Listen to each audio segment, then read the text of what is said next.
Amén. Pueden sentarse. Muy bien, como veis aquí en la pantalla, estamos en esa serie de los milagros de Jesucristo y todavía queda hoy y un domingo más. Entonces tenemos hoy número 28 mensajes sobre los milagros, y esos son los milagros de la cruz. Y quiero empezar esta mañana con una pregunta. ¿Quién aquí sabe cuándo va a morir?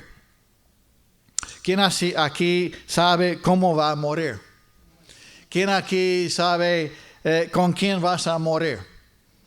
¿Quién aquí sabe los acontecimientos que rodearon tu muerte? Las personas involucradas, las circunstancias. Aquí tenemos en ese ejemplo los soldados, la comida, la bebida, las conversaciones. ¿Quién sabe todas esas cosas sino solo Dios? Amén. Tenemos aquí un mensaje muy interesante porque Jesucristo sabía todo esto. Porque Él es Dios, Dios hecho carne, y como hijo de Dios sabía antes de la creación, antes que hubo nada aquí, que sucedería su muerte y su vida, su muerte y la crucifixión. Él sabía todo eso desde el principio, antes de los tiempos de los siglos. Y de hecho escribió Dios muchas veces cosas en el Antiguo Testamento sobre su propia muerte, como profecías. Y todo esto es una prueba y evidencia adicional de la deidad de Cristo como Dios y de por qué es digno nuestro Dios de nuestra adoración esta mañana. Amén. Habéis venido aquí esta mañana para adorar a Dios. Amén. Para escuchar de su palabra, de rendir culto a Él que es digno de este tiempo. Ahora, este mensaje es un poco diferente que los anteriores porque en este mensaje Cristo no hace ningún milagro. Pero vamos a hablar de los milagros alrededor de la cruz.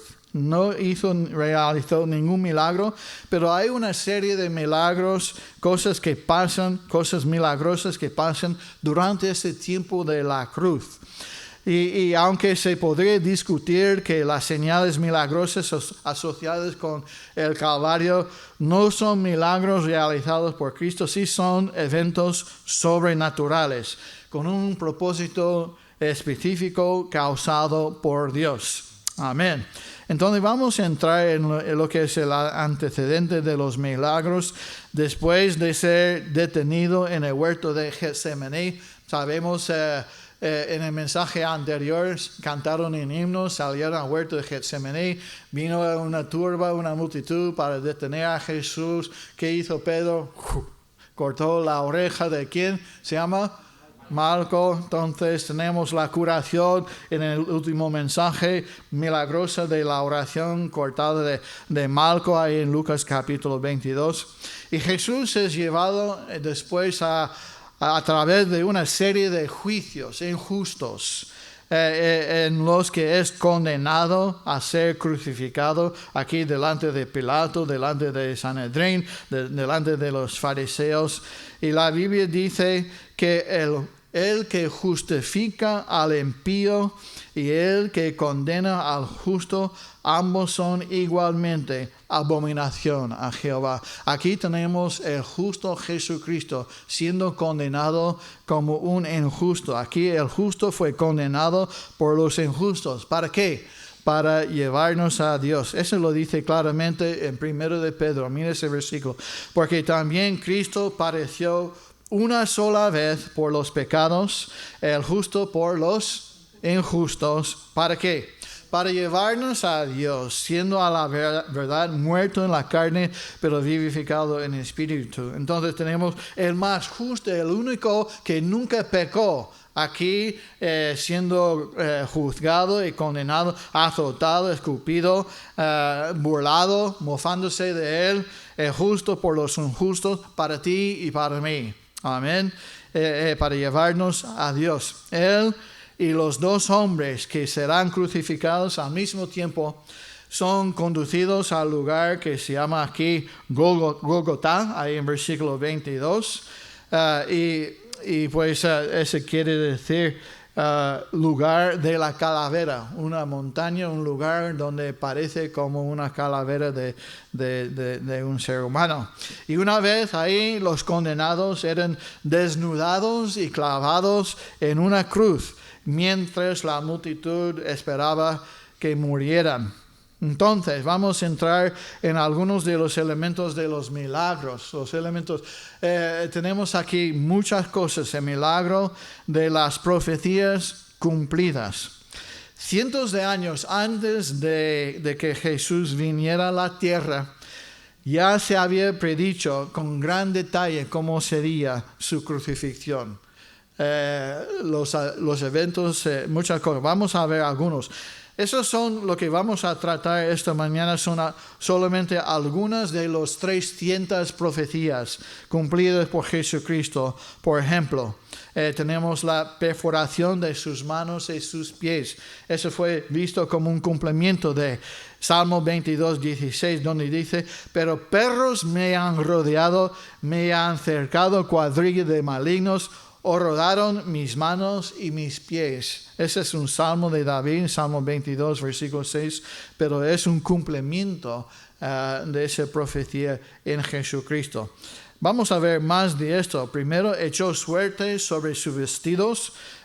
Os invito a Salmo 22 para ver esto. Vamos a ver algunos versículos esta mañana porque no los puse en la pantalla. Quiero que lo ves. La conexión o la coherencia de la palabra de Dios, Salmos con el Nuevo Testamento.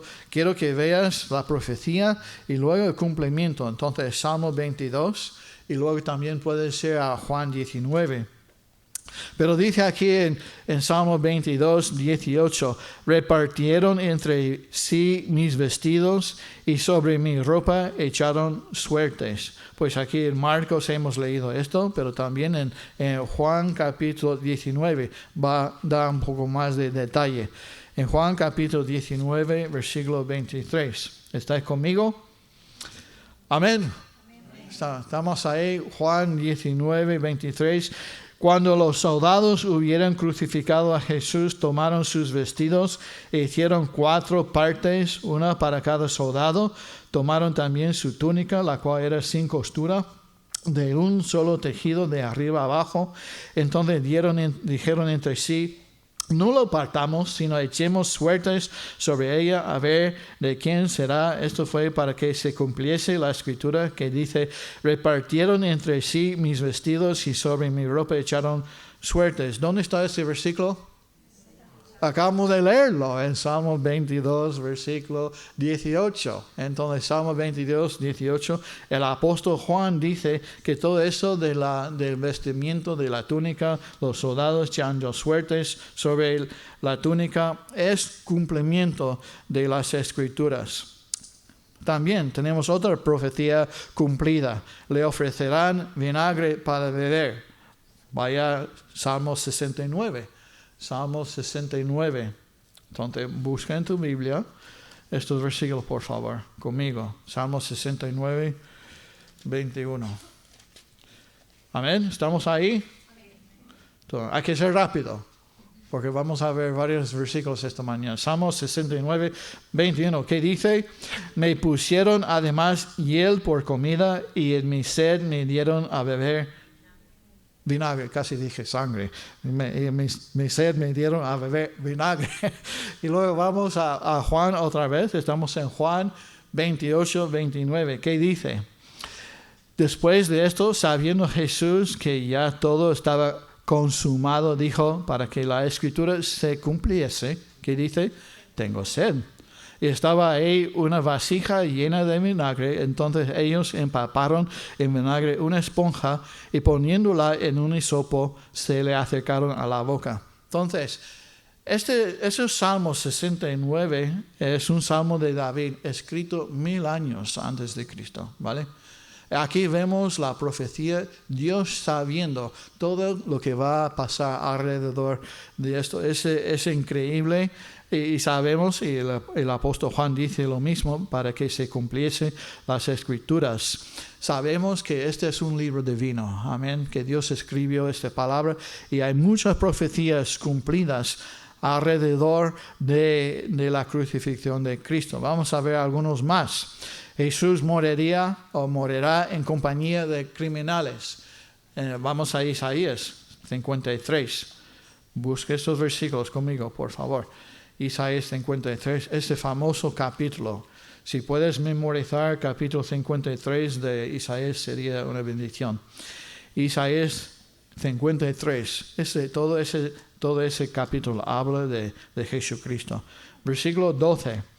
Por tanto, yo le daré parte con los grandes y con los fuertes repartirá despojos, por cuanto derramó su vida hasta la muerte y fue contado con los pecadores, habiendo él llevado el pecado de muchos y orado por los transgresores. Dice aquí, contado con los pecadores. Bueno, no como cualquier pecador, pero aquí tenemos criminales. Aquí a su alrededor, esos malhechores, esos criminales crucificaron, contado con los pecadores como un criminal común. Y luego vamos al cumplimiento en Mateo 27. Entonces, Mateo 27, vemos esto en versículo 38.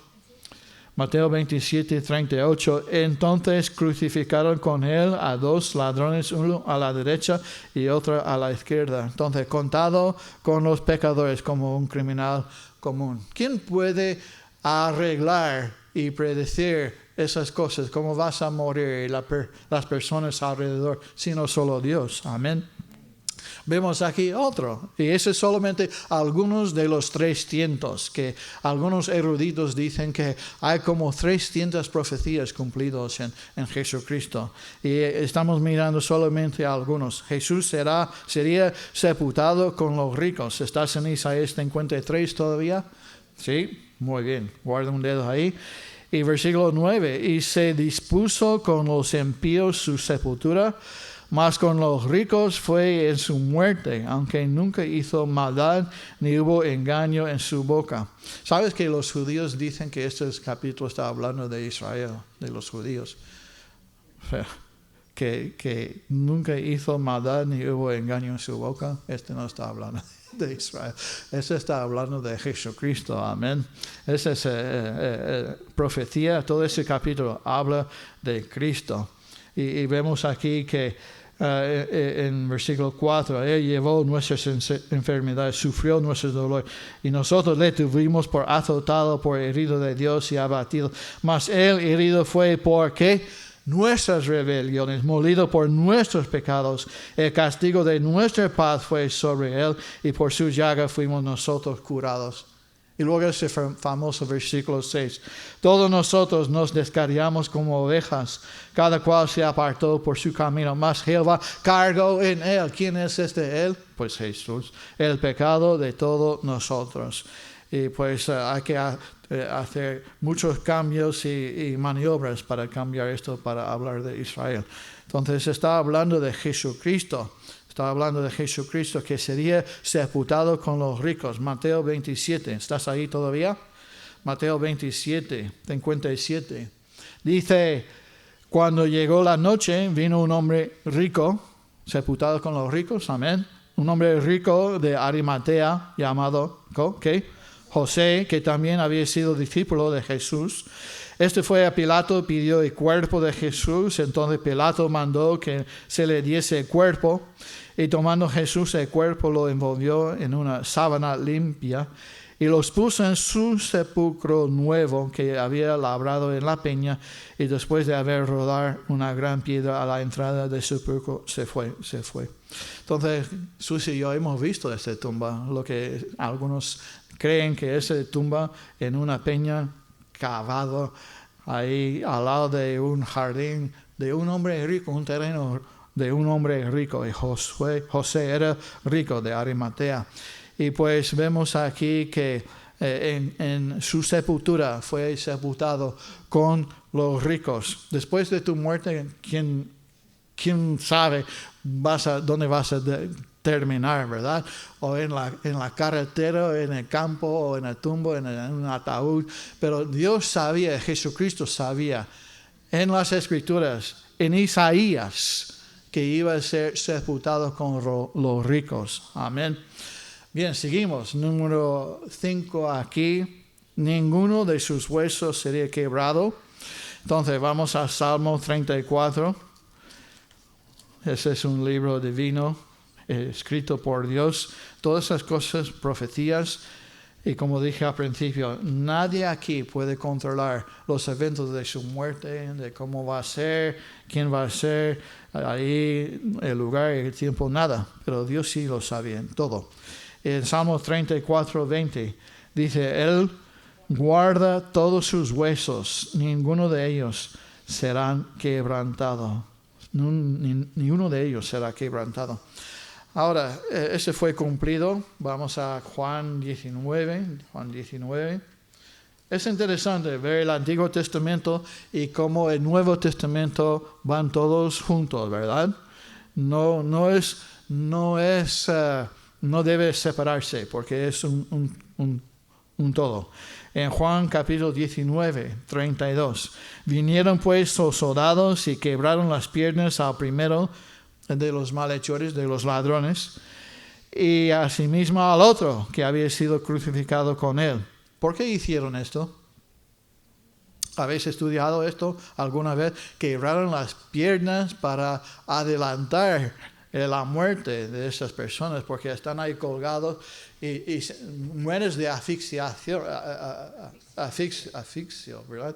Y luego, cuando se rompen los huesos de la pierna, ya estás colgado más y mueres más rápidamente.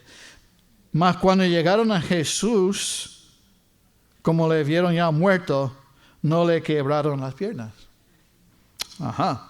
Entonces, a diferencia de la costumbre habitual de con un bate, algo, un martillo de piedra, algo, esa piedra, los criminales o las personas crucificadas no tenían apoyo ahora con sus piernas y así adelantaba la muerte. Pero cuando vieron a Jesucristo ya estaba muerto.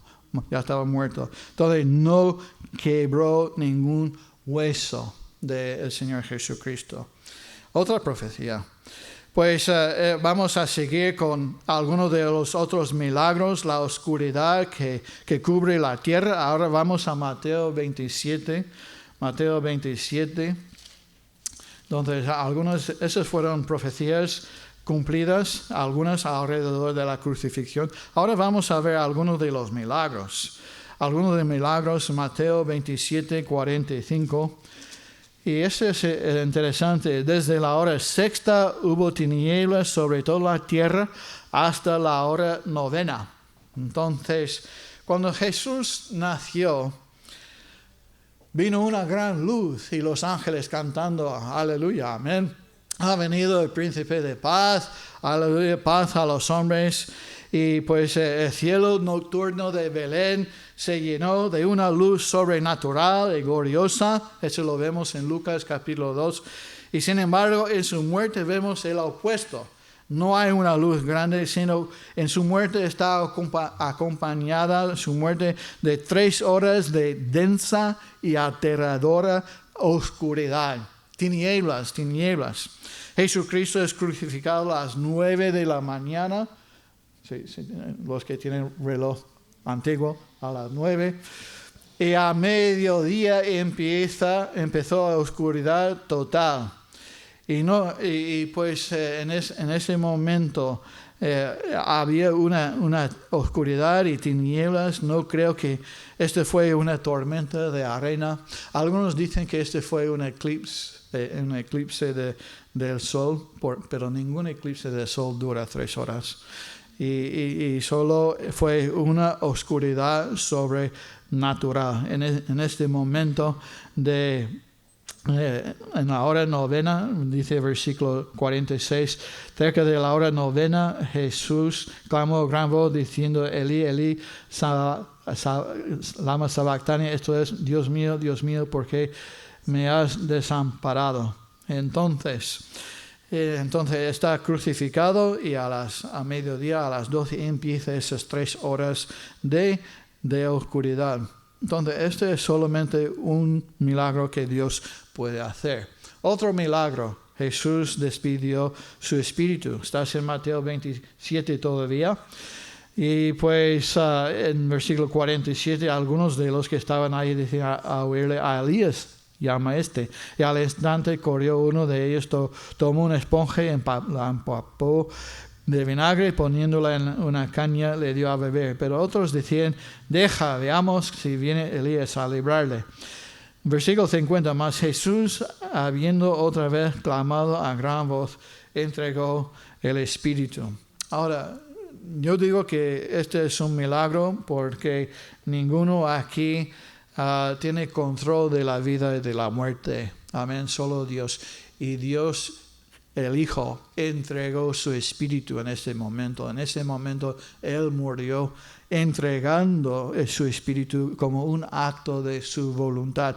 Fue tratado esto en el último mensaje que prediqué hace tiempo. Él tenía poder para llamar a 12 legiones de ángeles para ayudarle. No hubo nadie que le mató a Jesucristo. Él entregó voluntariamente su vida. Habla de su vida y Jesús dijo en Juan 10, nadie me la quita, sino que yo de mí mismo lo pongo. Tengo poder para ponerla y tengo poder para volverla a tomar. Y eso es importante porque Cristo no murió como un mártir. Él no murió como un ejemplo. Él no murió como como uno que fue contra su voluntad. La vida de Jesús no le fue quitada por los hombres, sino que Él entregó su espíritu como un acto consciente de su propia voluntad soberana. Y eso es importante porque esa es doctrina. Jesús despidió su espíritu. Ahora, ¿qué pasó en ese momento? El velo se rasgó en dos, y eso es importante. Versículo 51. Y aquí el velo del templo se rasgó en dos de arriba abajo, y la tierra tembló y las rocas se partieron. ¿Por qué pone Mateo ese versículo a 51? Y el velo se rompió. ¿Y qué? ¿Eso tiene importancia? Cada palabra en la palabra de Dios tiene importancia. El velo se rasgó en dos. Ahora vamos a ver qué interesante y qué importante es esto. Mateo relata en ese mismo momento de la muerte de Jesús, el velo en el templo se rasgó desde arriba para abajo. Entonces Dios lo hizo, ningún hombre. Entonces el velo, mira ese dibujo si puedes. El velo es enorme que colgaba entre el lugar santo y el lugar santísimo, el lugar santo donde está el altar de incienso, la menorá, los panes de la propiciación y todo. Y luego detrás del velo normalmente es el altar, el arca de alianza, del pacto. Pero este velo era un tapiz de tejido grueso y solo una vez al año el sumo sacerdote podía entrar en ese velo para hacer expiación por los pecados del pueblo. No existe documentación sobre la ubicación del arca de la alianza después del exilio babilónico. Entonces, cuando los judíos volvieron de Babilonia, no sabe nadie si el arca estuvo con ellos o no. Entonces, lo más probable es que los babilonios lo llevaron, lo destruyeron o lo guardaron o Dios hizo algo con ellos. Pero lo más probable es que el arca del pacto no estuvo en el lugar santísimo en todos esos siglos después del exilio. Entonces, ¿sobre qué ofreció la sangre? Pues hicieron una plataforma de piedra, se colocó una plataforma de piedra en el lugar santísimo donde anteriormente había descansado el arca, para que sirviera como morada simbólica de Dios. También dice que hicieron un par de esculturas de piedra de querubines, porque ya no estaban, ¿Qué pasa en el día de Yom Kippur, el día de la expiación? El sumo sacerdote entraba en el lugar santísimo y realizaba los siguientes rituales. Había una ofrenda de incienso. El lugar se llenaba de humo. El sumo sacerdote quemaba incienso en el altar de incienso para crear una nube que cubría el lugar donde había estado el arca. También hubo una ofrenda por el pecado por el sumo sacerdote él mismo. El sumo sacerdote él mismo ofrecería un buey como ofrenda por su propio pecado, rociando la sangre en un lugar donde había estado el arca. Y después de ser limpio él puede hacer el sacrificio para el pueblo. Entonces, el chivo expiatorio, se ofrecían 2 machos cabríos, uno para ser sacrificado por los pecados del pueblo, su sangre sobre ese lugar, que simbólicamente representaba los pecados del pueblo, y el otro estaba suelto. Entonces también la oración de expiación, el sumo sacerdote confesaba los pecados del pueblo y oraba por el perdón y la expiación de Dios. Así, los pecados del pueblo de Israel fueron cubiertos por un año. Ahora, ¿qué pasa? Para comprender la importancia de lo que está pasando aquí, el velo se rasca en 2. Ahora no hace falta todo esto. No hace falta todo eso. El velo era que cortaba no solo el acceso del pueblo, sino incluso del sacerdote, el acceso directo a Dios. Solamente una vez al año el sumo sacerdote, no cualquier sacerdote, solo el sumo sacerdote pudo entrar ahí y hacer todo eso, solo una vez al año. Y pues era el símbolo de la realidad de que no existía ninguna vía de acercamiento a Dios en el Antiguo Testamento. El pueblo tuvo que ir a través de los sacerdotes y a través del sumo sacerdote para llegar a Dios. Y para comprender cuán milagroso es el rasgado de velo, debemos comprender su construcción. Este velo era tan grueso como la mano de un hombre, de 4 o 5 pulgadas o 10 centímetros de espesor. Enorme. Estaba tejido con 72 treintas retorcidas, cada uno de las cuales constaba de 24 hilos. Tenía 18 metros de largo, 9 de ancho, y pues era enorme y grueso, y pesaba. Entonces, ningún hombre puede romper ese velo. Nadie.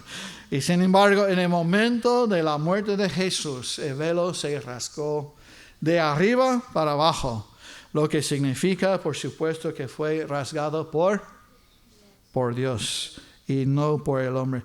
La maravilla del velo rasgado simboliza el fin de la era de la ley y el comienzo de la era de la gracia. La nueva gracia y el nuevo pacto en Jesús. El templo y el antiguo sistema de sacrificios ya no eran necesarios.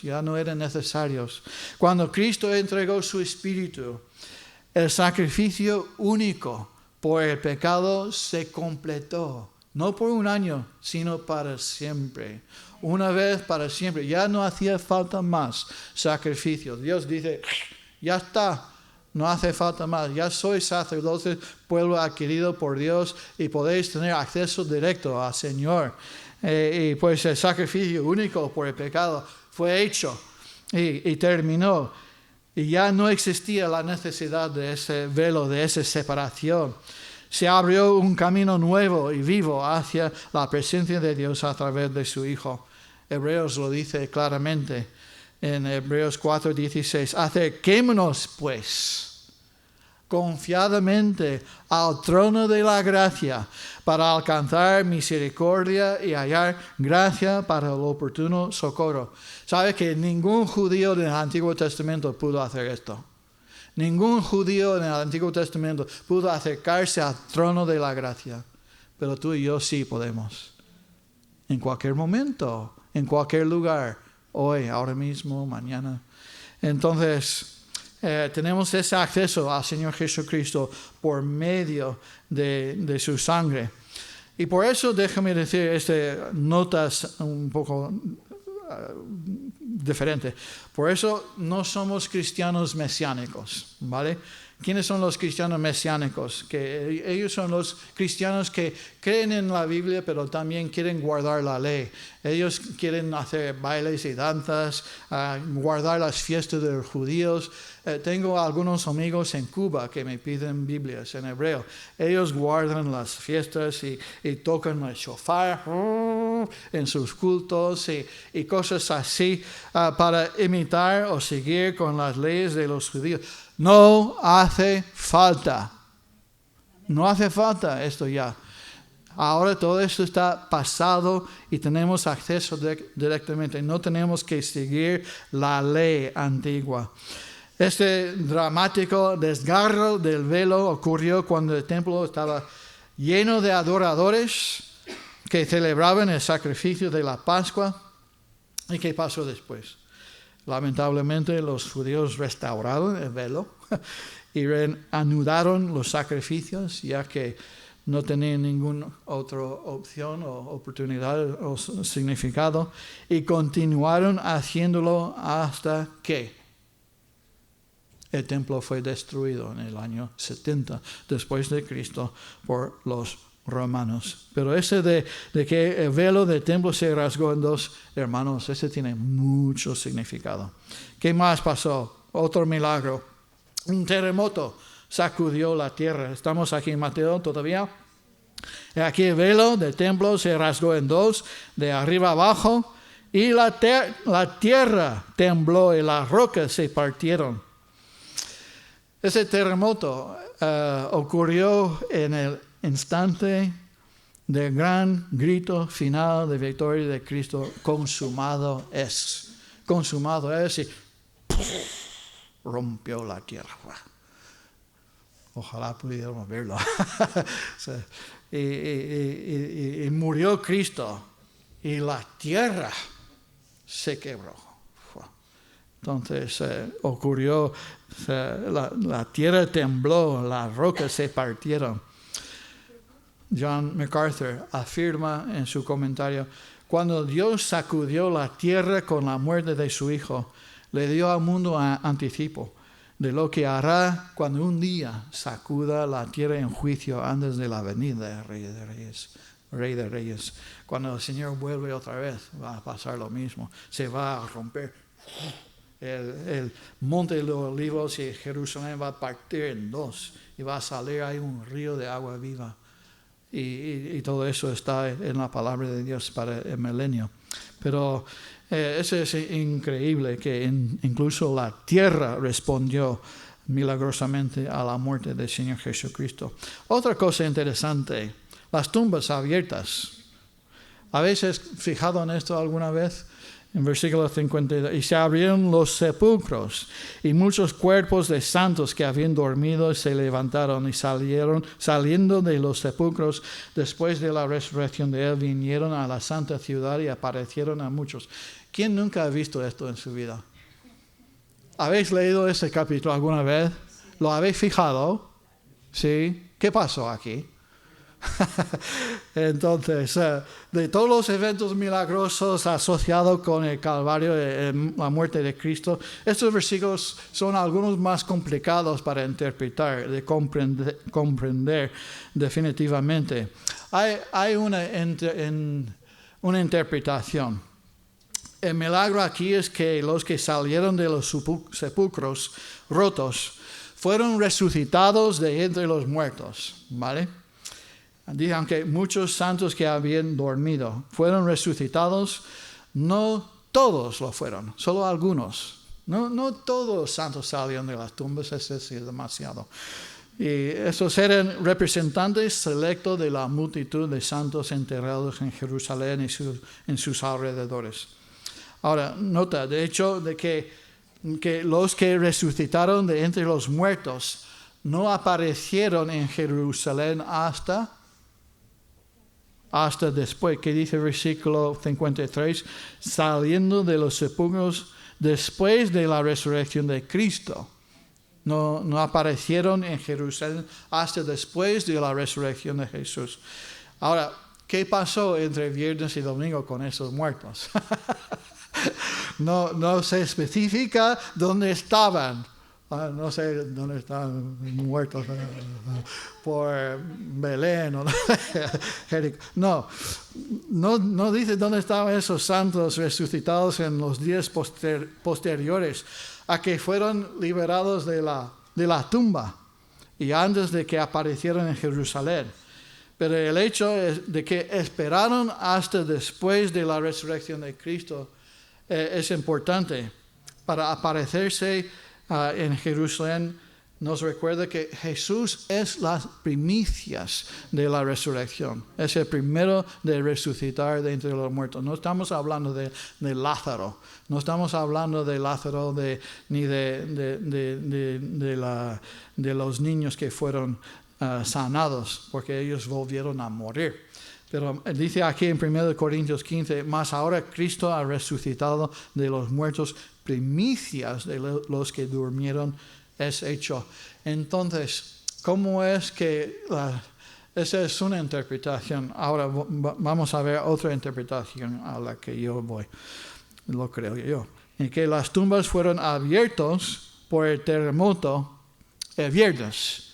El terremoto, se abrieron las tumbas, pero no resucitaron los santos de las tumbas hasta después de la resurrección de Jesucristo el domingo. Entonces las tumbas fueron abiertas y se quedaron ahí todavía muertos. Y Cristo es las primicias de los muertos. Entonces cuando Cristo resucitó, algunos de esos santos también resucitaron y fueron a la ciudad de Jerusalén. Algunos los vieron. Esos santos resucitados probablemente salieron de entre los muertos en cuerpos glorificados. ¿Ok? No para volver a morir otra vez. Ya eran aptos para el cielo, no en el lugar de ser restaurados a la vida en cuerpos mortales, no glorificados como lo había sido Lázaro. Y dice aquí en versículo 53, y aparecieron a muchos. Y una vez más, no especifica cuántos, pero hubo suficientes testigos presenciales para verificar ese milagro.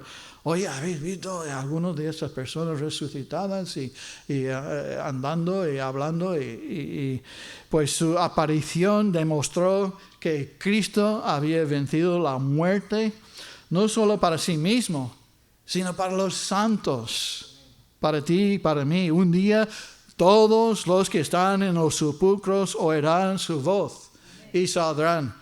Dice en Juan 5, no os maravilléis de esto, porque vendrá hora cuando todos los que están en los sepulcros oirán su voz, y los que hicieron lo bueno saldrán a resurrección de vida, más los que hicieron lo malo a resurrección de condenación. Ahora, ¿qué es bueno y qué es malo?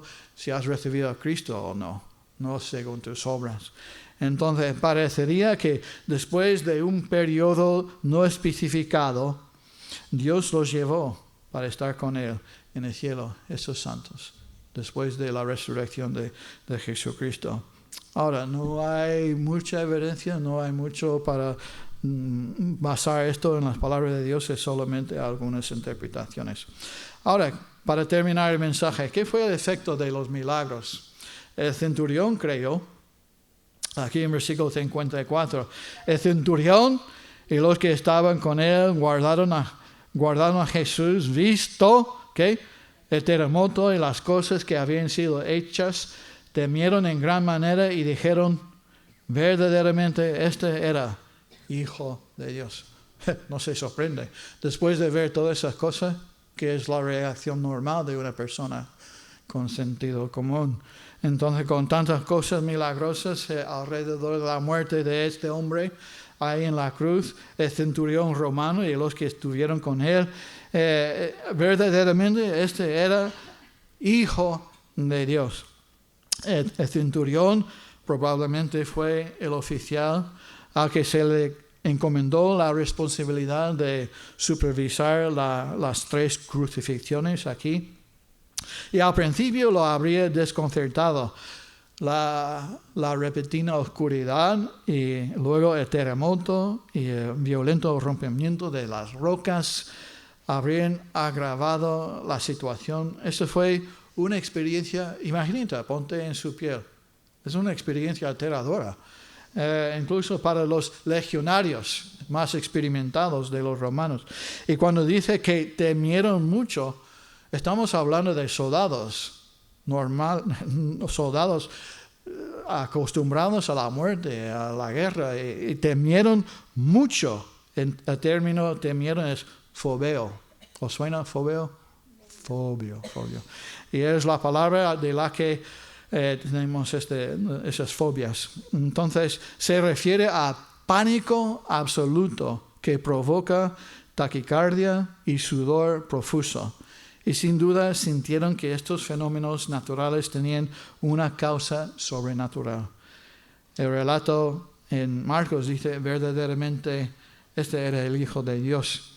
Dice que se fue solamente el centurión, pero es posible que está hablando por todos los demás soldados aquí, porque dice que temieron en gran manera y dijeron verdaderamente esto era el Hijo de Dios. Entonces, a examinar todo lo que la Biblia enseña sobre Cristo, ¿cómo debemos responder nosotros? Debemos también tener esa misma reacción. Verdaderamente, este es el Hijo de Dios. Amén. Y una cosa más, la gente estaba aterrorizada. En Lucas 23, versículo 48, vemos otra reacción de la gente. Lucas 23, 48, y con eso vamos a terminar. Y toda la multitud a los que estaban presentes en este espectáculo, viendo lo que había acontecido, se volvían golpeándose el pecho. Entonces hay un contraste muy marcado aquí entre la respuesta del centurión y la respuesta del pueblo. Los soldados, igual como la gente, fueron aterrorizados por la oscuridad y el terremoto, el pueblo también. Pero los soldados se dieron cuenta de algo sobrenatural aquí, de que ese acontecimiento tenía que ser algo de Dios. Pero cuando se dieron la vuelta el pueblo para volver a casa, para regresar a sus hogares golpeándose el pecho, eso es por remordimiento y miedo, no por arrepentimiento. Entonces, ¿qué pasó aquí? No mostraron signos de arrepentimiento o de fe. Creo que estos soldados romanos verdaderamente ese es el Hijo de Dios. Este es el principio de la fe. Pero la gente golpeando, ¿qué hemos hecho? Un contraste muy grande. Y se puede esperar, escucha, eso es importante, se puede esperar que algunas de esas personas, dentro de 7 semanas en el día de Pentecostés, van a escuchar el sermón de Pedro y se van a convertir. 3,000 personas en un solo día. Pues esta es nuestra esperanza, que algunos que experimentaron y presenciaron la crucifixión de Cristo, más adelante, en 7 semanas, van a recibir la salvación. Entonces, como dije al principio, ¿quién aquí sabe cuándo va a morir? ¿Cómo y con quién? ¿Y quién sabe los acontecimientos que rodearon su muerte? Las personas, las circunstancias, los soldados, las bebidas, tu ropa. Jesucristo sabía todo eso porque es Dios. Este libro es divino. Entonces, ¿qué podemos aprender? No solamente quiero llenar nuestras mentes con datos y cosas interesantes. Lo que cuando leemos la palabra de Dios debe cambiarnos. Debe cambiarnos. No solamente llenar nuestro cerebro con información y datos. Es muy interesante, pastor, gracias. ¿Y qué hacemos con esto? Debemos responder de que tenemos La palabra de Dios, la palabra de Dios es verdadera y digna de confianza. Fue divinamente escrito y cada palabra se cumple. Tú puedes basar tu vida y tu eternidad sobre lo que dice ese libro. Ese libro habla de Jesucristo, el único Salvador. Ya tenemos algo en que podemos depender. Esa palabra tiene autoridad y puedes depender de ello. ¿Qué más podemos? Dios abolió el sistema antiguo de la ley. El velo se rasgó.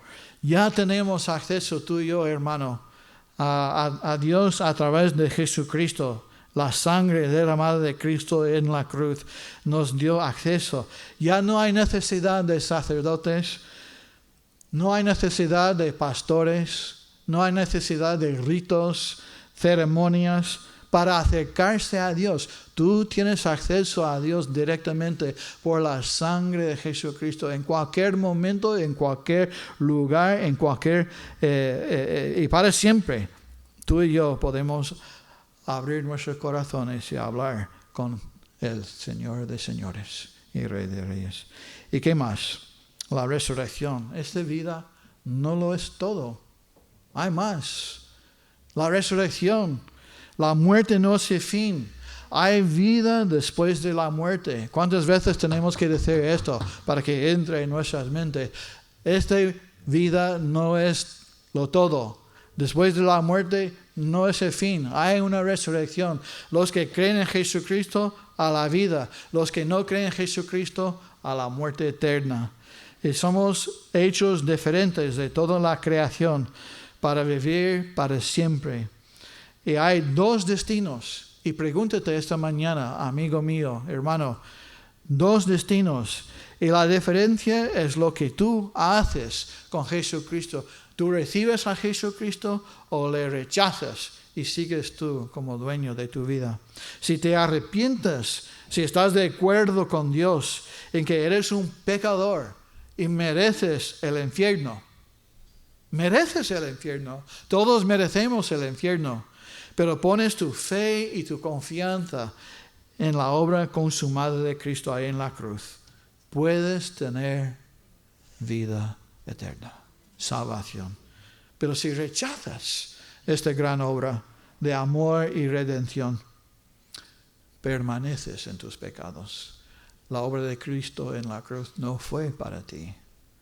Su sangre derramada no se aplica a ti. Y en tu destino es el infierno. También es un lugar eterno para aquellos que no quieren recibir el regalo de la salvación. Entonces, ¿cuál es tu destino esta mañana, hermano y amigo? Vamos a ponernos de pie, por favor, los ojos cerrados.